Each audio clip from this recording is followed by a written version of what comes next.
एक लड़का था, मिडिल क्लास फैमिली से था। और मिडिल क्लास फैमिली में क्या होता है कि ज़्यादातर बच्चे आर्मी में जाना चाहते हैं, वो आर्मी ज्वाइन करना चाहते हैं। और ये लड़का भी सोल्जर बनना चाहता था। He wanted to be a soldier. उस लड़के ने बहुत ज़्यादा तैयारी की, खूब तैयारी की। और जब वो फिज़िकल टेस्ट देने गया तो उसी दिन उसके पिता की मौत हो गई। इस कारण उसको वापस आना पड़ा। बट उसने दोबारा से शुरुआत की, दोबारा से ट्रेनिंग लेना शुरू किया। अब की बार भी उसने बहुत ज़्यादा तैयारी की। पर कहते हैं ना, जो किस्मत में लिखा होता है वो होकर रहता है। इस बार जब वो जा रहा था तो उसका छोटा सा एक्सीडेंट हो गया। इस कारण इस बार भी वो डिस्क्वालीफाई हो गया। और दुख की बात यह है कि आर्मी में लगने की अब उसकी उम्र निकल चुकी थी। उसने सारी उम्मीदें छोड़ दी, वो बिल्कुल होपलेस हो गया।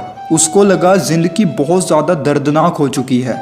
घर में उसकी एक छोटी बहन और उसकी माँ थी। अब उनकी सारी जिम्मेदारी उसके ऊपर ही थी। अब उसने ज़िंदगी से हार मान ली और वो सुसाइड करने के लिए एक बिल्डिंग की छत पर चला गया। अब जैसे ही वो छत पर गया और जैसे उसने सुसाइड के लिए अटेम्प्ट करने की सोची, उसके मन में अपनी बहन और माँ की तस्वीर आ गई।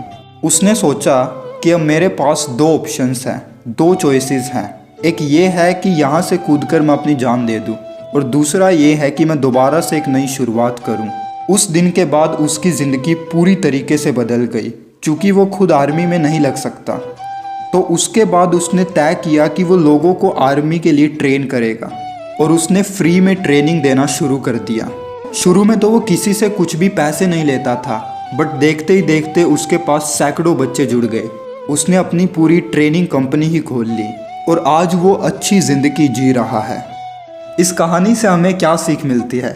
इस कहानी से हमें सीख मिलती है कि जब भी ज़िंदगी बोझ लगने लगे, जब भी ऐसा लगे कि ज़िंदगी में कुछ नहीं रहा, सब कुछ खत्म हो गया है, तो बिल्कुल भी कमज़ोर मत पड़ना। दोबारा से एक नई शुरुआत करना, बाउंस बैक करना। एक ना एक दिन ज़िंदगी तुम्हें बहुत अच्छे मुकाम पर लेकर जाएगी।